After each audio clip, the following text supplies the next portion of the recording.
दोस्तों नमस्कार। दोस्तों मैं बिमल शाही आप सभी लोगों का अपने चैनल में स्वागत करता हूं और उम्मीद करता हूं कि आप लोग सब लोग स्वस्थ होंगे एवं मस्त होंगे। सभी राष्ट्रवादियों और सनातनियों से ये निवेदन रहेगा कि आप लोग मेरे चैनल को सब्सक्राइब कर लीजिए और मेरे वीडियो को लाइक एवं शेयर भी कीजिए। दोस्तों हम लोग बात करने जा रहे हैं अवध ओझा सर की, जो रिसेंटली में शुभांकर मिश्रा के साथ जो उन्होंने एक पॉडकास्ट किया है उसके बारे में हम लोग बात करने जा रहे हैं। तो शुभांकर मिश्रा जो एक बहुत बड़े जर्नलिस्ट हैं, उन्होंने अभी रिसेंटली में अवध ओझा सर का उन्होंने एक पॉडकास्ट किया और पोस्टकार्ड में उन्होंने बहुत सारे सवाल पूछे हैं। तो अवध ओझा सर ने जो जवाब दिए हैं उसी को लेकर मेरे मन में विचार आया कि उन्होंने जो जवाब दिया है उसके ऊपर एक एनालिसिस किया जाए। तो हम ये एनालिसिस कर रहे हैं। ज्यादा पूरा तो मैंने उनका पॉडकास्ट देखा नहीं, टुकड़ों में अलग अलग वीडियोस के माध्यम से मैंने देखा है।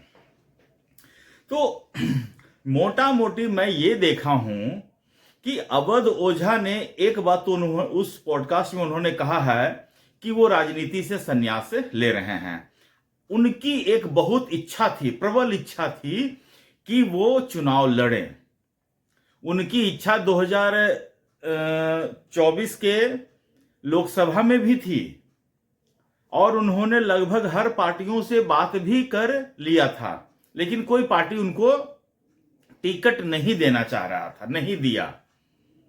फाइनली 2025 के दिल्ली विधानसभा चुनाव में अरविंद केजरीवाल ने इनको टिकट दे दिया। एक्चुअली अवध ओझा सर जो हैं बातों के धनी हैं, जितना उनसे बुलवा लो वो उतना बोलेंगे, ठीक है। और कोई भी राजनीति दल चाहता है कि हमारे पास जो नेता हो या जो कार्यकर्ता हो वो उतना ही बोले जितना से उनकी पार्टी की इमेज खराब ना हो।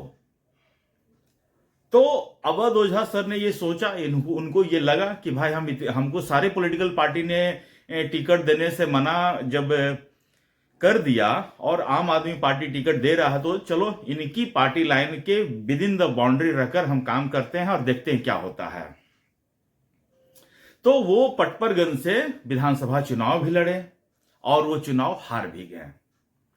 चुनाव हारना ये जितना कोई बड़ी बात नहीं है। इस देश में लोग चुनाव लड़ते हैं तो ये सोचकर लड़ते हैं कि या तो हम हारेंगे या तो हम जीतेंगे। लेकिन आपकी प्रॉब्लम शुरू कहां से होती है? जब आप हार के कारणों का सही विश्लेषण नहीं करते हैं। अवध ओझा सर इतने ज्ञानी आदमी हैं, है ना, इतने ज्ञानी हैं, टीवी पर, अपने यूट्यूब पर, अपने चैनल पर बैठकर खूब ज्ञान देते हैं।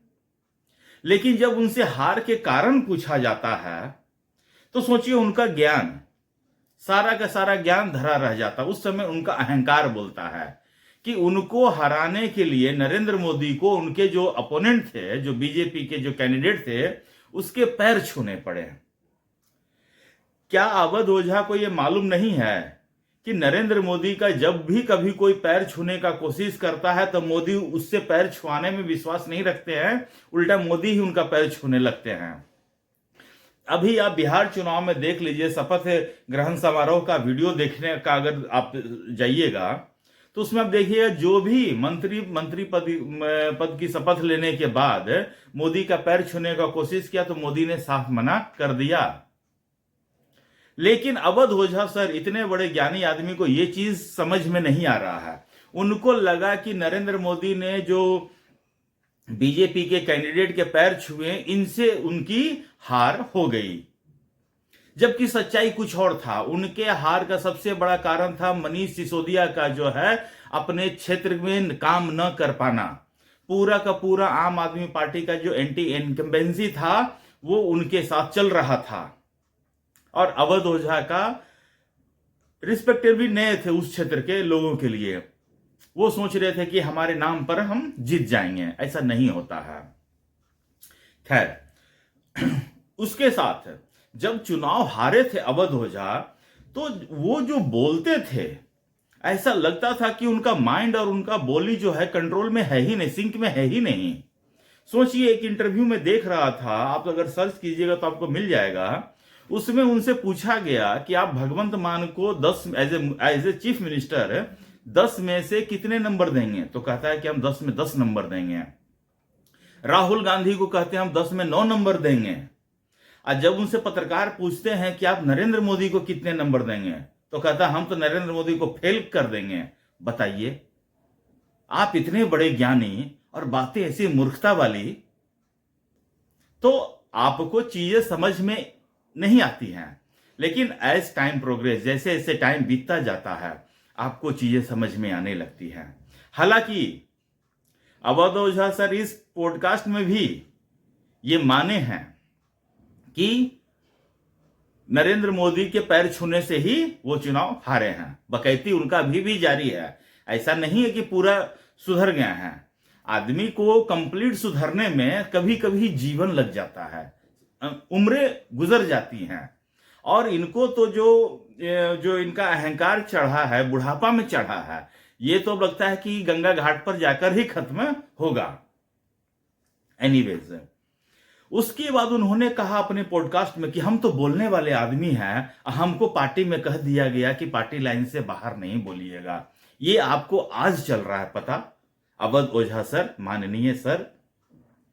ये तो जब आप ऐसे हाथ करके खड़े हुए थे, मनीष सिसोदिया, जो आदमी दूसरों को ज्ञान देता था कि राजा बनने का क्या क्या गुण होता है, मात्र एक चुनाव लड़ने के लिए हाथ पैसे डाल के आपका चलता हुआ इंटरव्यू रोक दिया गया था।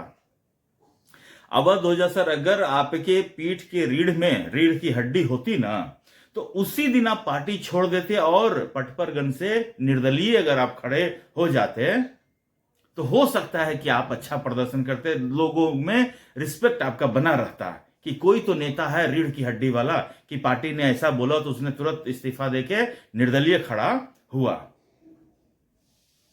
लेकिन आप इतने अहंकार में डूब गए, आपको लगा कि पता नहीं क्या बोल रहे हैं हम, आपके माइंड बोली में कोई सिंक ही नहीं था। एनीवेज, तो अब जो है उनसे शुभांकर मिश्रा ने फिर पूछा कि क्या आप अभी आपके हैं? तो उन्होंने कहा कि अब हमसे पूछा जाना चाहिए हम आपके हैं कौन। मतलब वो अब आपके नहीं हैं। अरविंद केजरीवाल की पार्टी से उन्होंने अपना नाता तोड़ लिया। जब राजनीति से ही संन्यास ले लिया तो फिर पार्टी में रहकर वो करेंगे क्या? वहां पर ऐसा थोड़ी कि झाड़ू मारना है। एनीवेज, तो यही इस बहुत सारे मुद्दे पर बातचीत हुआ। तो एक बात और पूछा शुभंकर मिश्रा जी ने, पूछा उनसे कि आप बताइए कि क्या सचमुच सारे संस्थाओं पर बीजेपी का कब्जा है? तो वो कहता हाँ, पूरे संस्थाओं पर कब्जा है। तो जब उन्होंने सुप्रीम कोर्ट के बारे में कहा कि क्या सुप्रीम कोर्ट पर भी, कहता नहीं नहीं, सुप्रीम कोर्ट पर नहीं। बोले कि फिर बोले 3-4 संस्थाओं को छोड़कर बाकी पर बीजेपी का कब्जा है। मतलब कि महामूर्खता का अगर आप हैं लेकिन लोगों को नहीं पता है, तो आप अपने आप को एक्सपोज क्यों कर रहे हैं अवध ओझा सर?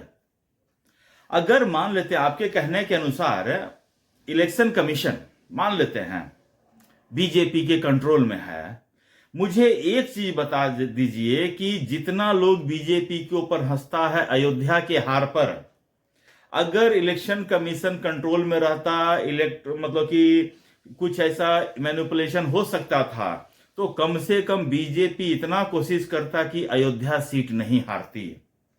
हम आपको फिर से कह रहे हैं, अगर थोड़ा सा भी मैनिपुलेशन होने की गुंजाइश रहती तो बीजेपी अयोध्या सीट कभी नहीं हारती और नरेंद्र मोदी वाराणसी सीट से मात्र 1.5 लाख के वोट से नहीं जीतते, उनको भी 10 लाख के मार्जिन से जिता दिया जाता।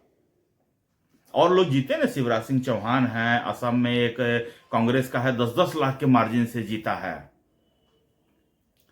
तो मोदी भी ऐसा कर। देखिए, आज मोदी के जो अपोनेंट है अजय राय, जब से वोट चोरी का मामला आया है, 3 बार वो ढोल नगाड़े के साथ बनारस में रैली निकाल चुका है कि जीते तो हम ही थे, तो प्रधानमंत्री बन जाओ अगर जीते हो तो। एनीवेज, तो अभी भी अवध ओझा सर जो है, उनकी जो ज्ञान चक्षु हैं वो पूरी तरह से खुले नहीं हैं। अभी भी किसी कुंठा में वो घिरे हुए हैं, ठीक है ना। जो ये कह रहे हैं कि सारी संवैधानिक जो संस्थाएं हैं वो उस पर बीजेपी का आरएसएस का कंट्रोल है। तो आदमी को थोड़ा सा अपने चक्षु जो है, अंतरात्मा की चक्षु जो है, ज्ञान चक्षु को खोलकर चारों तरफ देखना चाहिए, फिर किसी चीज पर कमेंट करना चाहिए। अच्छा, उसके बाद सबसे महत्वपूर्ण, अवध ओझा से पूछा गया कि जब चुनाव आयोग जो एसआईआर का काम कर रहा है पश्चिम बंगाल में, तो ये बीजेपी खामखा कर रही है? तो कहता हाँ, बीजेपी खामखा कर रही है, वो हारने के लिए कर रही है। मतलब वो सिर्फ ये दिखाने के लिए कि देखो इतना करने के बाद भी हम हार सकते हैं, दूसरा जगह जीतने के लिए। क्या लॉजिक है, क्या लॉजिक है? जब आदमी बीजेपी जब त्रिपुरा, असम, उत्तर प्रदेश, मध्य प्रदेश, यहां वहां, तो क्या तमिलनाडु में, पश्चिम बंगाल में जीत नहीं सकती थी क्या? जीतना चाहिए उनको, मैं तो कहूंगा जीते। लेकिन अवध ओझा सर जो अभी थोड़ा सा उनका जो है आत्मा फटा, लेकिन पूरी तरह से भी नहीं फटा है, पूरी तरह से फट के पूरा खोलना बाकी है। उसके बाद उन्होंने कहा अखिलेश यादव के बारे में। अखिलेश यादव के बारे में उन्होंने कहा कि नहीं, अखिलेश यादव तो चुनाव हार रहे हैं, 27 का चुनाव हार रहे हैं। अवध ओझा, मुझे लगता है किसी भी पार्टी के खिलाफ इस तरह की टिप्पणी करने से आपको बचना चाहिए। कोई भी पार्टी चुनाव जब लड़ने के लिए जाती है तो हम डायरेक्टली नहीं कह सकते हैं कि वो चुनाव हार रही है। आप उनको शुभकामना दे देते कि मुझे लगता है कि अच्छा करेगी, पिछले बार से बेहतर प्रदर्शन करेगा। हारना जीतना तो लगा ही रहता है। उसके बाद उन्होंने राहुल गांधी की तारीफ की कि बताइए, इतना बड़ा राजा का बेटा इतना चुनाव हारने के बाद भी लड़ रहा है, ये उसकी तारीफ है। उसके पास कोई ऑप्शन ही नहीं है, और कांग्रेसियों के पास भी कोई ऑप्शन नहीं है। उनको छोड़ के किसी और के पास जा नहीं सकते हैं, वरना कांग्रेस दो फाड़ में बढ़ जाएगी। तो कांग्रेस अभी इस सिचुएशन में पड़ना नहीं चाहती है। तो ये पूरा जो है सिचुएशन मिला जुला कर अवध ओझा सर ने पोस्ट कार्ड्स किया था। तो मुझे तो इनके पोस्ट कार्ड से सिर्फ एक ही टेक अवे लिया कि वो राजनीति से संन्यास ले लिए हैं और वो अब कभी भी चुनाव नहीं लड़ेंगे। वो सिर्फ बच्चों को पढ़ाने में ही उनका एक्सपर्टाइज है और वो उसी में वो खुश रहेंगे। उनको यही काम करना चाहिए। और बाकी उन्होंने पॉलिटिक्स पे जो बोला है वो तो मैंने आपको उसका एनालिसिस करके बता ही दिया है। तो दोस्तों, मुझे आज के लिए इतना ही अपडेट देना था। आप लोग अपना ख्याल रखिए, स्वस्थ रहिए, मस्त रहिए। तब तक के लिए नमस्कार, बाय।